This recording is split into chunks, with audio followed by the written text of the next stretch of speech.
नारायणं निखिलपूर्णगुणैकदेहं निर्दोषमाप्यतमप्यखिलैः सुवाक्यैः अस्योद्भवादिदमशेषविशेषतोऽपि वन्द्यं सदा प्रियतं नमसन्नमामि। कृष्णाय वासुदेवाय हरये परमात्मने प्रणतक्लेशाय गोविन्दाय नमो नमः। अभ्रमं भङ्गरहितं अनन्ततीर्थतोषेहम्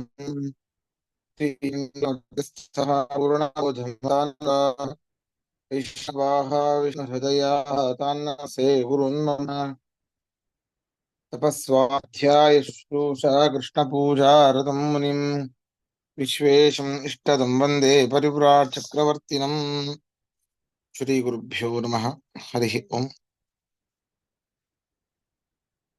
6ನೇ ಅಧ್ಯಾಯದ 24ನೇ ಶ್ಲೋಕ 25ನೇ ಶ್ಲೋಕ ಇದರ ತಾತ್ಪರ್ಯವಾಗಿದೆ. ಇನ್ನೊಮ್ಮೆ ಶ್ಲೋಕವನ್ನ ಹೇಳಿ ಅದರ ಅರ್ಥವನ್ನ ಹೇಳ್ತೇನೆ. ಇನ್ನೊಮ್ಮೆ ತಾತ್ಪರ್ಯವನ್ನು ಹೇಳ್ತೇನೆ. ಸಂಕಲ್ಪ ಪ್ರಭವಾನ್ ಕಾಮಾನ್ ತ್ಯಕ್ತ್ವಾ ಸರ್ವಾನಶೇಷತಃ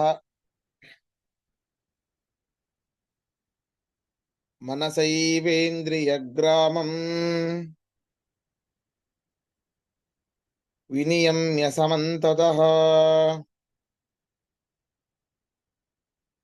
ಶನೈ ಶನೈರುಪರಮೇತ್ ಬುದ್ಧ್ಯಾ ಧೃತಿಗೃಹೀತಯಾ ಆತ್ಮಸಂಸ್ಥಂ ಮನಃ ಕೃತ್ವಾ ನ ಕಿಂಚಿದಪಿ ಚಿಂತಯೇತ್. ನೋಡಿ, ಕಾಮ ನಿಗ್ರಹಕ್ಕೆ ಉಪಾಯವನ್ನ ಕೃಷ್ಣ ಪರಮಾತ್ಮ ಹೇಳ್ತಾ ಇದ್ದಾನೆ. ಕಾಮವನ್ನ ಹೇಗೆ ನಿಗ್ರಹ ಮಾಡಬೇಕು? ಮೊದಲಿಗೆ ನಾವು ಏನು ಇಂತಹ ಫಲದ ಉದ್ದೇಶವಾಗಿ ನಾವು ಇಂತಹ ಕರ್ಮವನ್ನ ಮಾಡ್ತೇನೆ ಅಂತ ಸಂಕಲ್ಪ ಪೂರ್ವಕವಾಗಿ ಮಾಡಿದಂತಹ ಕರ್ಮಗಳಿಂದ ಏನು ನಮಗೆ ಫಲ ಬರ್ತದೆ ಆ ಫಲಗಳನ್ನ ತ್ಯಜಿಸಬೇಕು.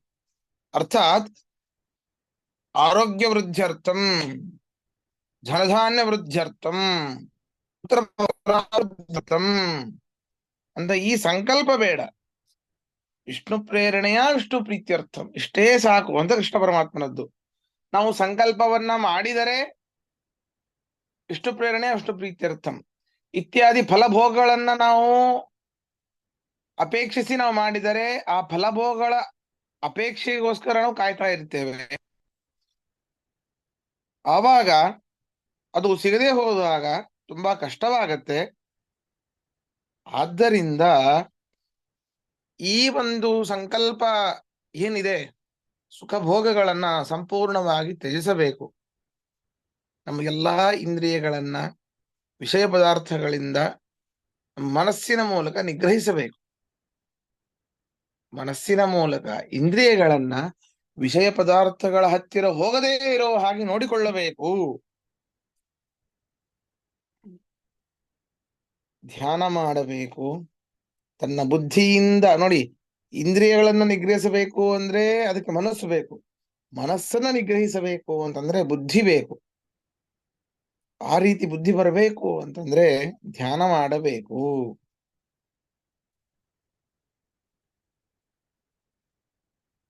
ಅವಾಗ ಬೇರೆ ಏನನ್ನೂ ಚಿಂತೆ ಮಾಡದೆ ಪರಮಾತ್ಮನಲ್ಲಿಯೇ ಬುದ್ಧಿಯಿಂದ ಮನಸ್ಸನ್ನ ತಲ್ಲೀನಗೊಳಿಸಬೇಕು. ಆವಾಗ ನಮಗೆ ಕಾಮವನ್ನ ನಿಗ್ರಹಿಸಲು ಸಾಧ್ಯ ಅಂತ ಕೃಷ್ಣ ಪರಮಾತ್ಮ ಇದರಲ್ಲಿ ಹೇಳ್ತಾ ಇದ್ದಾನೆ. ಅರ್ಥ ನೋಡಿ, ಸಂಕಲ್ಪೇನ ಸಂಕಲ್ಪೇನ ಈ ಒಂದು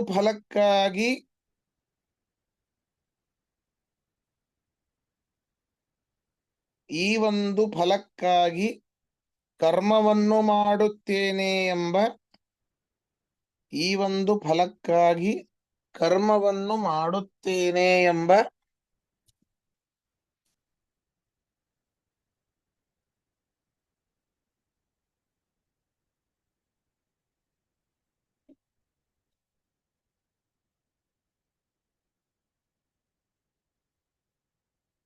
ಸಂಕಲ್ಪ ಪೂರ್ವಕವಾಗಿ ಮಾಡಿದ ಕರ್ಮಗಳಿಂದ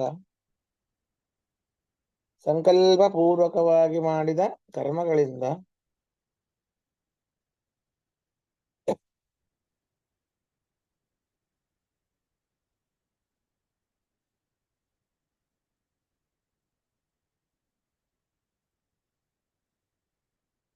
ಪ್ರಭವ ಪಡೆಯಬಹುದಾದ ಪ್ರಭವ ಪಡೆಯಬಹುದಾದ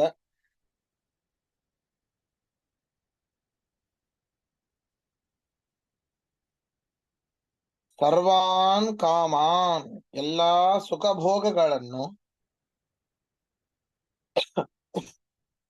ಸರ್ವಾನ್ ಕಾಮಾನ್ ಎಲ್ಲಾ ಸುಖಭೋಗಗಳನ್ನು ಅಶೇಷತಃ ಸಂಪೂರ್ಣವಾಗಿ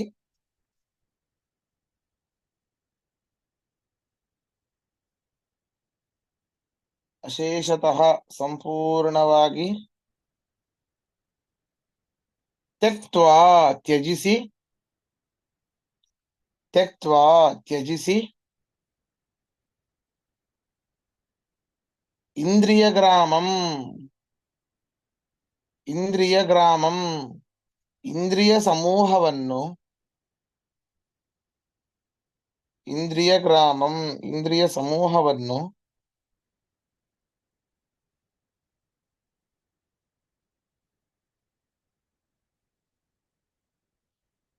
ಸಮಂತತಃ ಎಲ್ಲಾ ವಿಷಯ ಪದಾರ್ಥಗಳಿಂದ ಸಮಂತತಃ ಎಲ್ಲಾ ವಿಷಯ ಪದಾರ್ಥಗಳಿಂದ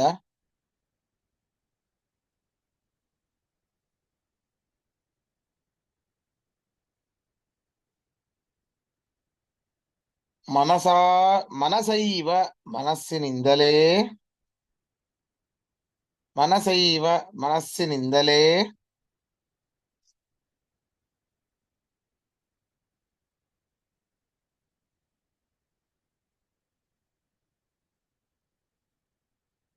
ವಿನಿಯಮ್ಯ ನಿಗ್ರಹಿಸಿ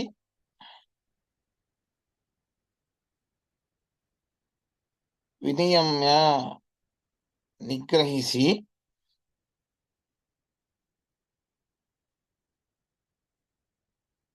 ಇಲ್ಲಿಗೆ 24ನೇ ಶ್ಲೋಕದ ಅರ್ಥ ಮುಗಿದಿದೆ.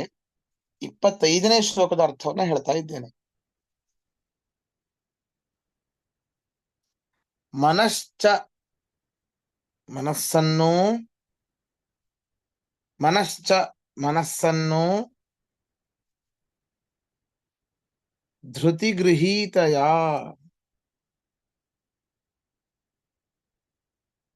ಧೃತಿಗೃಹೀತಯ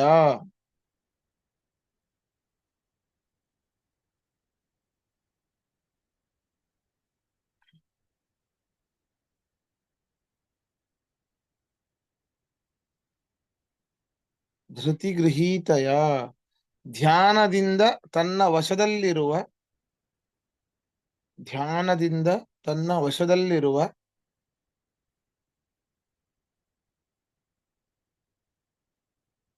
ಬುದ್ಧ್ಯಾ ಬುದ್ಧಿಯಿಂದ ಬುದ್ಧ್ಯಾ ಬುದ್ಧಿಯಿಂದ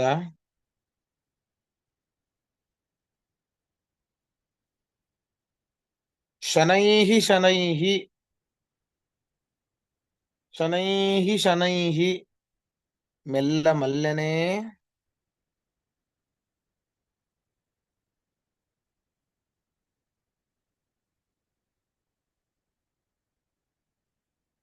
ಉಪರಮೇತ್ ವಿಷಯ ಪದಾರ್ಥಗಳಿಂದ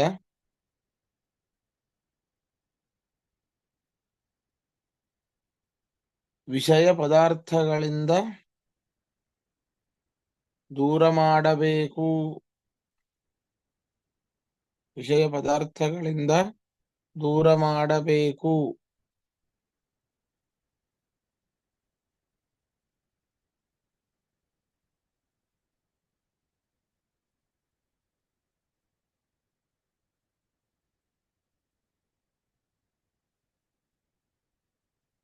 ಆತ್ಮಸಂಸ್ಥಂ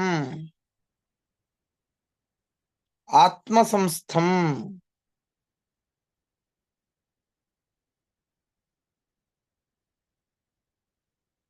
ಭಗವಂತನಲ್ಲಿಯೇ ಆಸಕ್ತವನ್ನಾಗಿಸಿ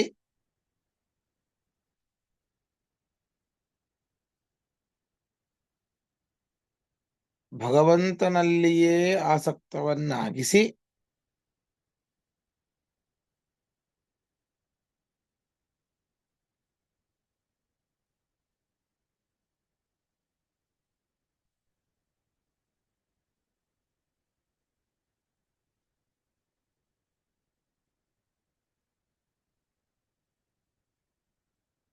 ಮನಃಕೃತ್ವ ಮನಃಕೃತ್ವ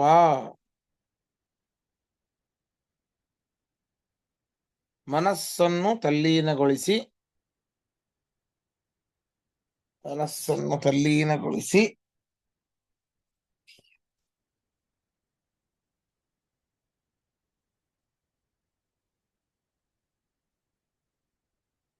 ಕಿಂಚಿದಪಿ ಭಗವಂತನನ್ನು ಬಿಟ್ಟು ಬೇರೆ ಏನನ್ನು ಕಿಂಚಿದಪಿ ಭಗವಂತನನ್ನು ಬಿಟ್ಟು ಬೇರೆ ಏನನ್ನು ಕೂಡ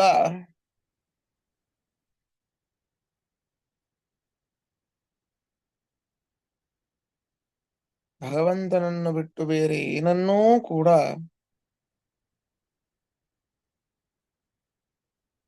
ನ ಚಿಂತೆಯೇ ಚಿಂತಿಸಬಾರದು ಅಚಿಂತೆಯೇ ಚಿಂತಿಸಬಾರದು.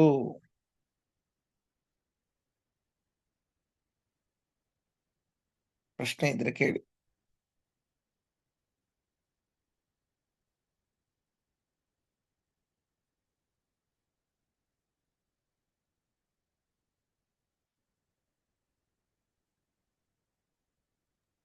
ಸರ್ವಾನ್ ಕಾಮ ಅನ್ನೋದಕ್ಕೇನಂದ್ರೆ ಅರ್ಥ? ಎಲ್ಲಾ ಕಾಮನೆಗಳನ್ನು ಅಶೇಷತಃ ಸಂಪೂರ್ಣವಾಗಿ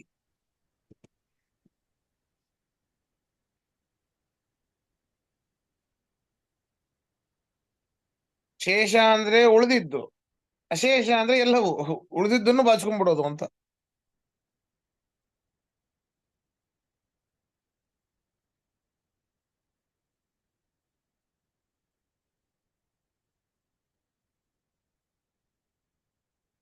ಸರಿ, ಮುಂದೆ ಹೋಗೋಣ. ಅಲ್ಲಪ್ಪ, ಏನಷ್ಟೇ ಧ್ಯಾನ ಮಾಡಿದ್ರು ಮನಸ್ಸನ್ನ ಗೆಲ್ಲಿಕ್ ಆಗ್ತಾ ಇಲ್ಲ.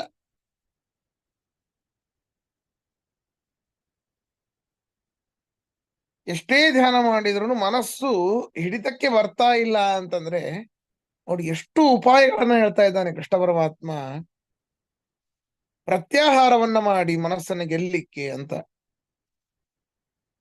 ಮನಸ್ಸನ್ನ ಗೆಲ್ಲಿಕ್ಕಾಗೋದಿಲ್ಲ. ಇಂದ್ರಿಯಾಣ ಮನಶ್ಚಾಸ್ಮಿ, ಕೃಷ್ಣ ಪರಮಾತ್ಮನೇ ಹೇಳ್ತಾನೆ, ನನ್ನ ಒಂದು ವಿಭೂತಿ ರೂಪ ಮನಸ್ಸಿನಲ್ಲಿದೆ, ನಾನು ಮನಸ್ಸಿನಲ್ಲಿ ಅಜೇಯನಾಗಿ ಕುಳಿತಿದ್ದೇನೆ, ನನ್ನನ್ನು ಗೆಲ್ಲುವವರು ಯಾರಿದ್ದಾರೆ? ಮನಸ್ಸನ್ನ ಗೆಲ್ಲಬೇಕು ಅಂತಂದ್ರೆ ರುದ್ರದೇವರ ಅನುಗ್ರಹ, ವಾಯುದೇವರ ಅನುಗ್ರಹ, ತದಂತರ್ಯಾಮಿಯಾದ ಪರಮಾತ್ಮನ ಅನುಗ್ರಹ ಬೇಕು.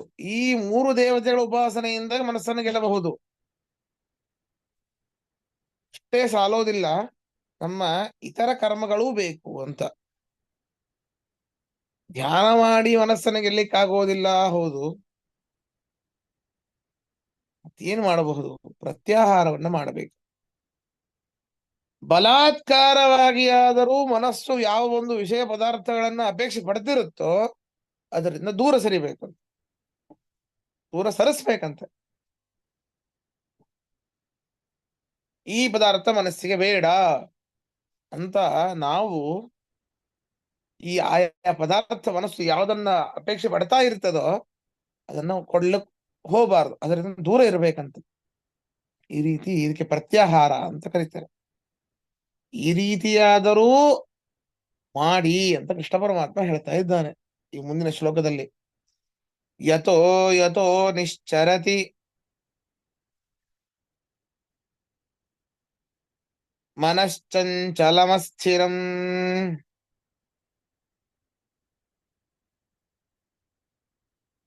ತತಸ್ತತೋ ನಿಯಮ್ಯೇತತ್ ಆತ್ಮನ್ನೇವ ವಶಂ ನಯೇತ್.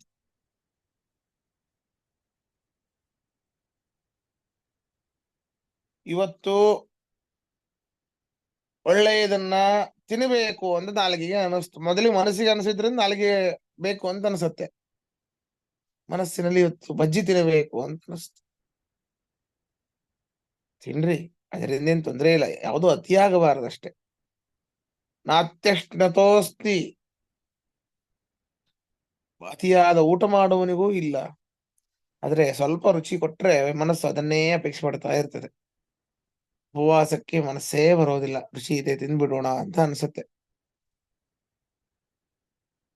ಈ ಮನಸ್ಸನ್ನ ಇವತ್ತು ಒಳ್ಳೇದ್ ತಿನ್ಬೇಕು ಅನ್ನಿಸ್ತು, ನಾಳೆ ಒಳ್ಳೇದನ್ನ ನೋಡಬೇಕು ಅಂತ ಅನಿಸ್ತು. ಅಂದ್ರೆ ನಮ್ಮ ಧ್ಯಾನಕ್ಕೆ ತೊಂದರೆ ಉಂಟು ಮಾಡೋದು, ಸರಿನಾ? ಒಳ್ಳೇದಿದ್ರೆ ನಾವು ಭೋಗ ಮಾಡಬಹುದಲ್ಲ ಆಚಾರ್ಯ ಅಂತ ನಿಮ್ಮ ಮನಸ್ಸಲ್ಲಿ ಪ್ರಶ್ನೆ ಬರಬಹುದು. ಹೌದು, ಒಳ್ಳೆಯದನ್ನೇ ಬಯಸ್ತೇವೆ ನಾವು, ಸರಿನಾ? ಒಳ್ಳೆಯದನ್ನೇ ಬಯಸ್ತೇವೆ. ಆದ್ರೆ ಆದ್ರೆ ಅದು ಧ್ಯಾನಕ್ಕೆ ತೊಂದರೆ ಆಗಬಾರದು. ಅದು ಧ್ಯಾನಕ್ಕೆ ತೊಂದರೆ ಆಗೋದಿತ್ತು ಅಂತಾದ್ರೆ ಅದನ್ನ ಬಿಡಬೇಕು, ಹೌದಾ? ಆದ್ದರಿಂದ ನಮ್ಮ ಸ್ವಾಭಾವಿಕವಾಗಿ ಚಂಚಲವಾದ ಈ ಮನಸ್ಸು ಯಾವ ಯಾವ ವಿಷಯಗಳಲ್ಲಿ ಸ್ಥಿರವಾಗಿ ನಿಲ್ಲೋದಿಲ್ವೋ, ಸದಾಕಾಲ ಅದರಲ್ಲಿಯೇನೇ ಸಂಚಾರ ಮಾಡ್ತಾ ಇರ್ತದೋ, ಅಂತಹ ಆಯಾಯ ವಿಷಯಗಳಿಂದ ಮನಸ್ಸನ್ನ ಬಲಾತ್ಕಾರವಾಗಿ ಆದರೂ ನಿಗ್ರಹಿಸಿ ಪರಮಾತ್ಮನಲ್ಲಿಯೇ ನೆಲೆಗೊಳಿಸಬೇಕು, ಪರಮಾತ್ಮನನ್ನೇ ಧ್ಯಾನಿಸಬೇಕು. ಈ ರೀತಿ ಪ್ರತ್ಯಾಹಾರದ ಮೂಲಕ ಆದ್ರೂ ಪರಮಾತ್ಮನ್ನ ಅಥವಾ ನಮ್ಮ ಮನಸ್ಸನ್ನ ಗೆಲ್ಲಿಕ್ಕೆ ಸಾಧ್ಯ ಅಂತ. ಧ್ಯಾನದಿಂದ ಗೆಲ್ಲೋದು ಕಷ್ಟ, ಸರಿನಾ? ಅದು ಮೊಟ್ಟ ಮೊದಲಿಗೆ ಪ್ರತ್ಯಾಹಾರದಿಂದಲೇ ಶುರು ಆಗಬೇಕು. ಏನೋ ಹೋದ್ ಜನ ಸುಕೃತ ಇರ್ತದೆ, ಹೋದ್ ಜನ್ಮದಲ್ಲಿ ಪ್ರತ್ಯಾಹಾರದಿಂದ ಮನಸ್ಸನ್ನ ಗೆದ್ದಿರ್ತಾರೆ, ಈಗ ಅದೇ ಜನ್ಮದಲ್ಲಿ ಕಂಟಿನ್ಯೂ ಆಗ್ತಾ ಇರ್ತದೆ. ಅವರು ಧ್ಯಾನದಿಂದ ಮನಸ್ಸನ್ನು ಗೆಲ್ಲಬಹುದು. ಸ್ವಾಭಾವಿಕವಾಗಿ ಅದು ಅತ್ಯಂತ ಚಂಚಲ, ಗೆಲ್ಲಿಕ್ ಸಾಧ್ಯ ಇಲ್ಲ. ಯಾಕೆ? ಪರಮಾತ್ಮನ ವಿಶೇಷ ವಿಭೂತಿ ರೂಪ ಇದೆ ಅದರಲ್ಲಿ, ಪರಮಾತ್ಮನ ಗೆಲ್ಲಿಕ್ ಹೇಗ್ ಸಾಧ್ಯ? ಆದ್ದರಿಂದ ಗೆಲ್ಲಬೇಕು ಅಂತಂದ್ರೆ ನಾವು ಮಂತ್ರಗಳಿಂದಾಗಿ ರುದ್ರದೇವರ, ವಾಯುದೇವರ, ಪರಮಾತ್ಮನ ಸ್ತೋತ್ರವನ್ನು ಮಾಡಬೇಕು ಮಂತ್ರ ರೂಪವಾಗಿ. ತಂತ್ರ ರೂಪವಾಗಿಯೂ ಕೂಡ ಮಾಡಬೇಕು ಅನ್ನೋದನ್ನ ಇಲ್ಲಿ ಹೇಳ್ತಾ ಇದ್ದಾನೆ. ತಂತ್ರ ರೂಪವಾಗಿ ಅಂದ್ರೆ ಧ್ಯಾನ, ಅದರಿಂದ ಆಗದೆ ಹೋದ್ರೆ ಪ್ರತ್ಯಾಹಾರ ಅಂತ ಕೃಷ್ಣ ಪರಮಾತ್ಮ ಈ ರೀತಿ ಹೇಳ್ತಾ ವಿಷಯ ಪದಾರ್ಥಗಳಿಂದ ಮನಸ್ಸನ್ನ ಬಲಾತ್ಕಾರವಾಗಿ ನಿಗ್ರಹಿಸಿ ಪರಮಾತ್ಮನಲ್ಲಿ ಅದನ್ನ ಸ್ಥಿರಗೊಳಿಸಬೇಕು ಅಂತ ಹೇಳ್ತಾ ಇದ್ದಾನೆ.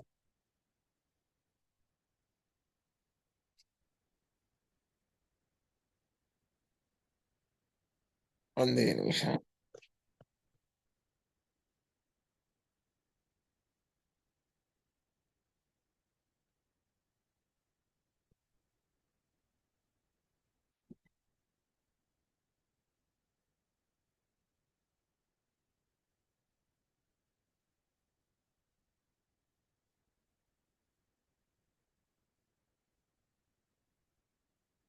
ಒಂದೇ ನಿಮಿಷ.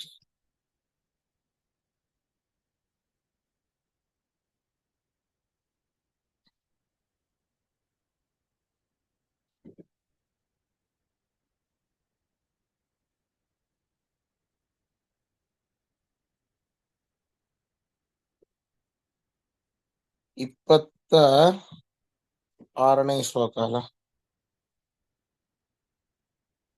ಸರಿ. ನೋಡಿ, ಅರ್ಥ ನೋಡಿ. ಯಥಾ ಯತಃ, ಯತಃ ಯತಃ, ಯಾವ ಯಾವ ವಿಷಯ ಪದಾರ್ಥಗಳಲ್ಲಿ, ಯತಃ ಯತಃ, ಯಾವ ಯಾವ ವಿಷಯ ಪದಾರ್ಥಗಳಲ್ಲಿ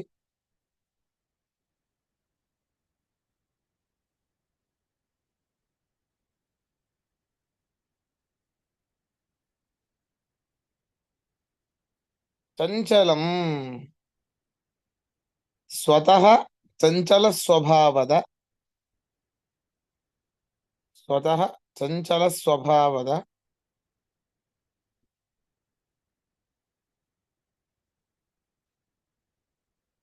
ಮನಃ ಮನಸ್ಸು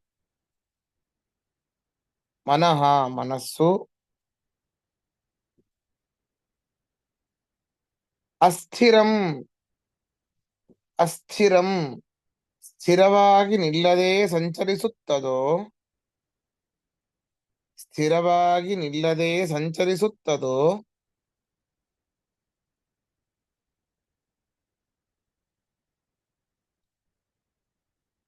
ತತಸ್ತತಃ ತತಸ್ತತಃ ಆಯಾಯ ಆಯಾ ವಿಷಯ ಪದಾರ್ಥಗಳಿಂದ ಆಯಾ ವಿಷಯ ಪದಾರ್ಥಗಳಿಂದ ಏತತ್ ಮನಸ್ಸನ್ನು ಏತತ್ ಮನಸ್ಸನ್ನು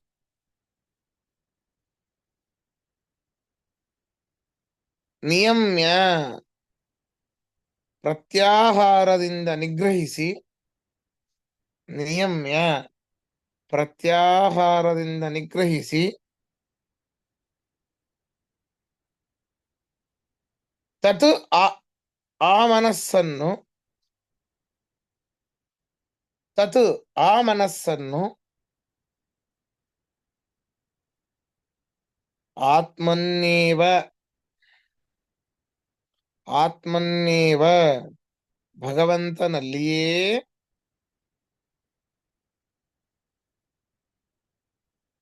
ವಶಂನಯೇ ಆಸಕ್ತವನ್ನಾಗಿಸಬೇಕು ವಶಂನಯೇ ಆಸಕ್ತವನ್ನಾಗಿಸಬೇಕು. ಪ್ರಶ್ನೆ ಇದ್ರೆ ಕೇಳಿ.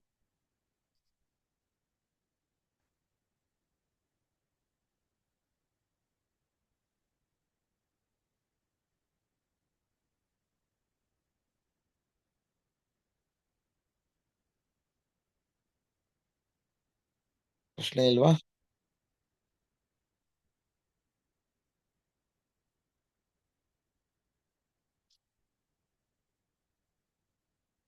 ಸರಿ, ನಂಗೆ ಸ್ವಲ್ಪ ಕೆಲಸ ಇದೆ. ಇವತ್ತಿನ ಪಾಠ ಇಲ್ಲ, ಮುಗಿಸೋಣ. ನಾಳೆ ಪಾಠ ಇಲ್ಲ, ನಾಡಿದ್ದು ಮಾಡೋಣ. ಶ್ರೀಕೃಷ್ಣ ಅರ್ಪಣಮಸ್ತು. ಮಧ್ವೇಶ ಅರ್ಪಣಮಸ್ತು. ನಮಸ್ಕಾರ ಗುರುಗಳೇ. ನಮಸ್ಕಾರ. ಧನ್ಯವಾದ. ನಮಸ್ಕಾರ. ನಮಸ್ಕಾರ.